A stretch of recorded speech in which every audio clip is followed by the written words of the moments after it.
On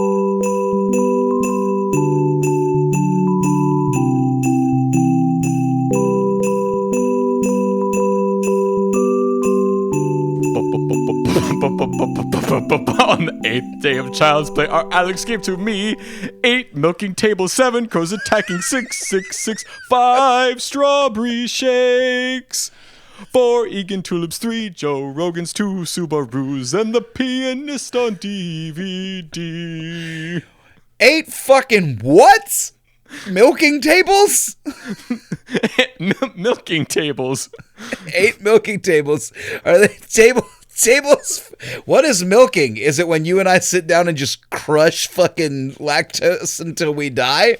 Yeah, yo, dude, we're gonna go out and do some milking.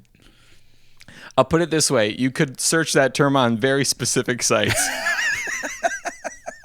I love the idea that I could get on the specific site's Wayfair, and I'm like, I'm giving us milking tables.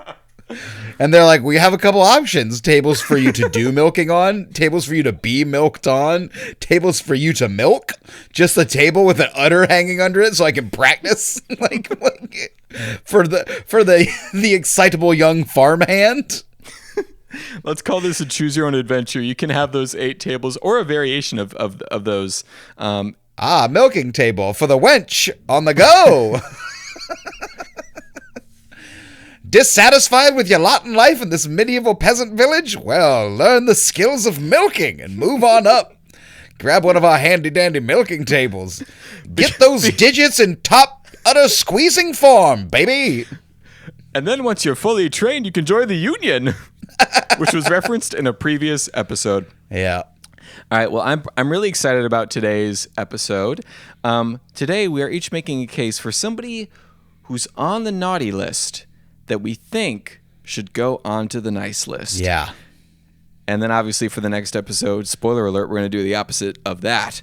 So, sorry to fucking blow the surprise for day whatever.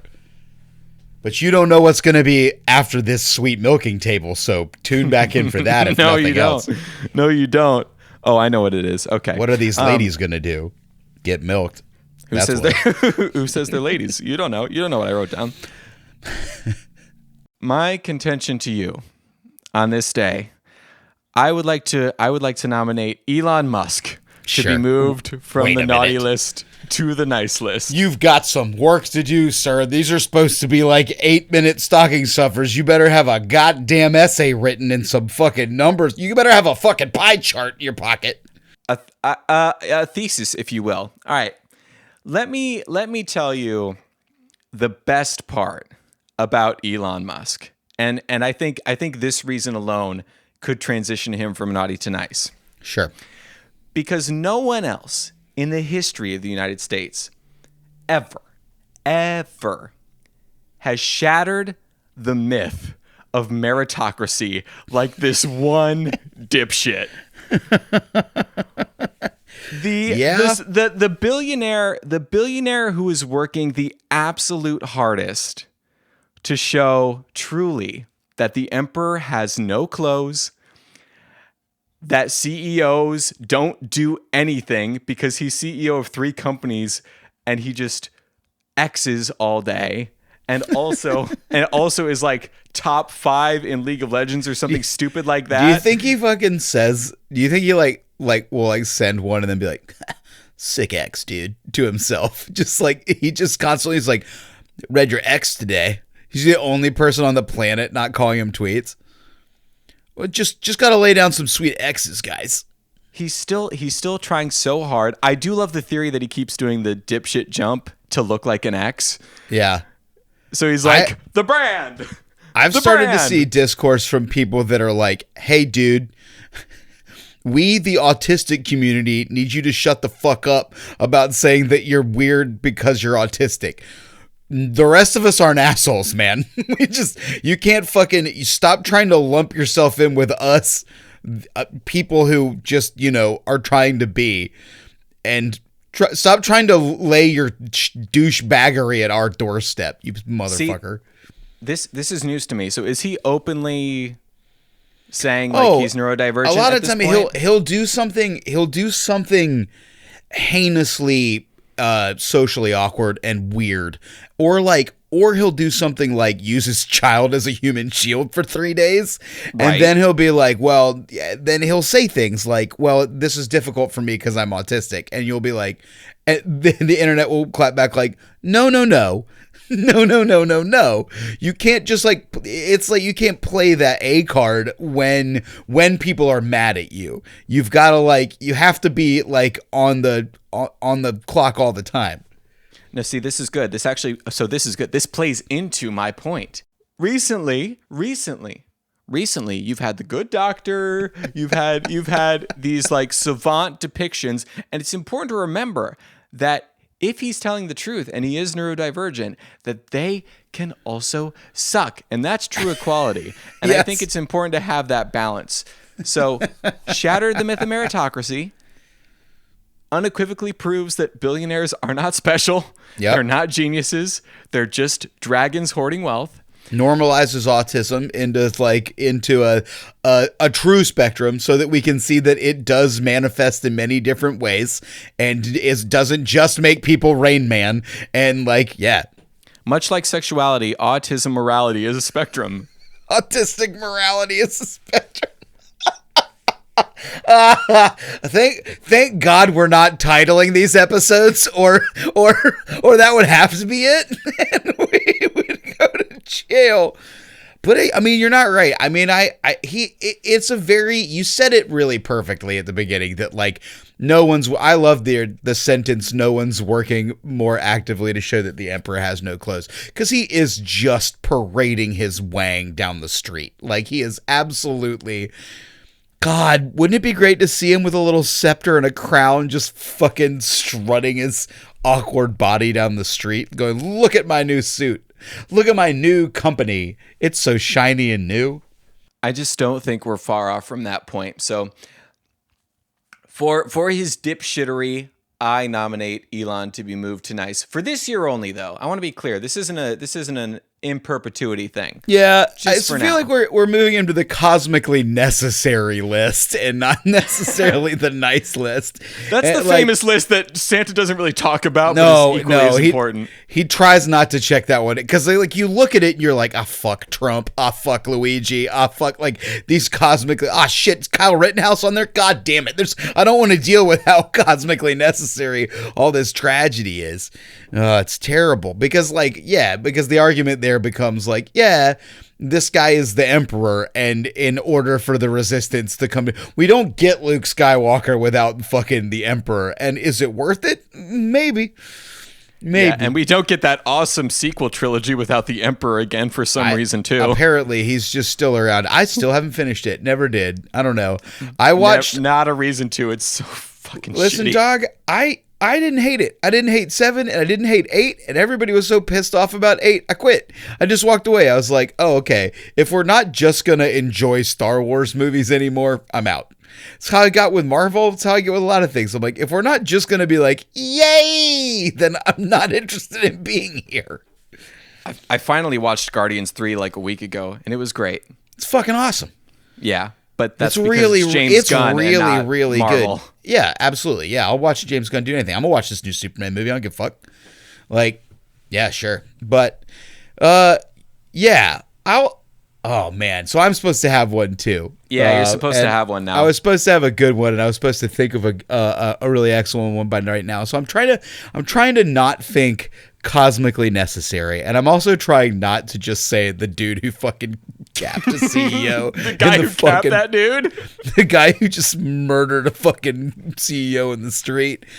Oh, God. Do you see fucking... Okay, I'm going to do it too. I'm going to use Eric Adams. And it's essentially the same thing. Essentially the exact same thing. Because, he sucks so hard. He's such a corrupt dickhead. But, he is also he has gotten it into his head that he is gonna fucking let New York know how tough he is.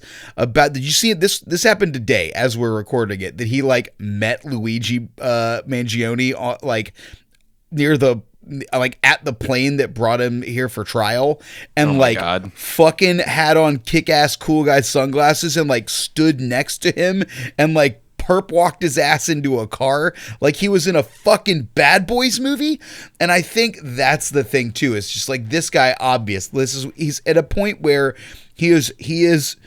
If we don't get it by watching this dude, we're never going to understand that the state of police in this country right now are people who think that they're cosplaying Will Smith and Martin Short.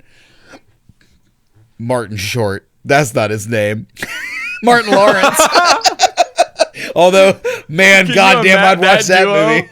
Oh, that would be so good. And then we go and watch Only Murders in the Building with Steve Martin and fucking Martin Lawrence. It'd be great. It'd be so fucking great. This is going to be my new Roman Empire. Is just Martin Short popping into Martin Short everywhere. and Martin Lawrence, just flipping Martin Short and Martin Lawrence in every movie ever. Oh my god. Oh, Father of the Bride, Martin Lawrence. I think Martin Short's in that. Did you ever see the old Father of the Bride? Yeah, he's the hilariously weirdly. No, they're both in it. Or he might be in the sequel. He's the hilarious accented friend. Oh man, just watch. I gotta go back and watch Father of the Bride again. Clearly, I want to see Martin Lawrence play the weird elf in the old made-for-TV Merlin series. That's what I want. Martin Lawrence is Jack Frost in the Santa Claus 3. Come on. Now this is good. This is good. Bye, Mrs. Claus. Just like. Oh. Okay, but back. Okay, now this I love the balls of Eric Adams to do this when he's also in the midst of his own massive corruption scandal. Exactly. To be like, yeah, I'm a cop, and after this, I'm gonna perp walk my own ass. Yeah. Oh man, that would be the great if he if he tried to walk himself, slow-mo walk himself to jail.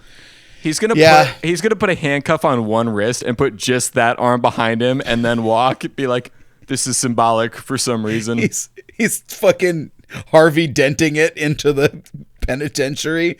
Yeah. Oh God, that's great. I mean, that's it. I think that's the only. It's hard to have. I don't have a legitimate people hate this dude, but I think he's fucking actually excellent guy. Because God, we're just adjudicating the shit out of everybody on the internet. I'm trying to actually think of because it would have to be someone in pop culture that has gotten a bad rap, and we've said all the things that we've said, and even I'm not brave enough to say into a podcast. I think we should let Louis C.K. off the hook. I think you could always get away with an easier pop culture figure. I think at this point you could come and be like, you know what? Nickelback made a lot of really catchy tunes, and I think it's time we all admit it. That's something you could easily say. I think we're sort of there too with them too. That's one that's come around that point. Creed has come around in a big way. God, the millennials back. See, there's one I don't understand. I'll give you Nickelback. Somebody was buying all them albums, but also fuck me. I listened to Higher unironically so many times in my youth. So many times. Scoo-doo-bee-doo-doo. Are you kidding me? What a riff. Terrible. But yeah, Creed, we'll give Nickelback their due. Chad Kroeger, add him to the nice list. He broke Avril Lavigne's heart, but you know what? Not everything works out. Welcome back to the nice list, Chad. May you usher other Chads to your side. And I think that will do it for this additional stocking stuffer. We'll see you in the next one where we put somebody on the naughty list. Yeah. Who's been a naughty boy or girl or somewhere else on the gender spectrum. I don't know. Keep on bopping. Keep on bopping.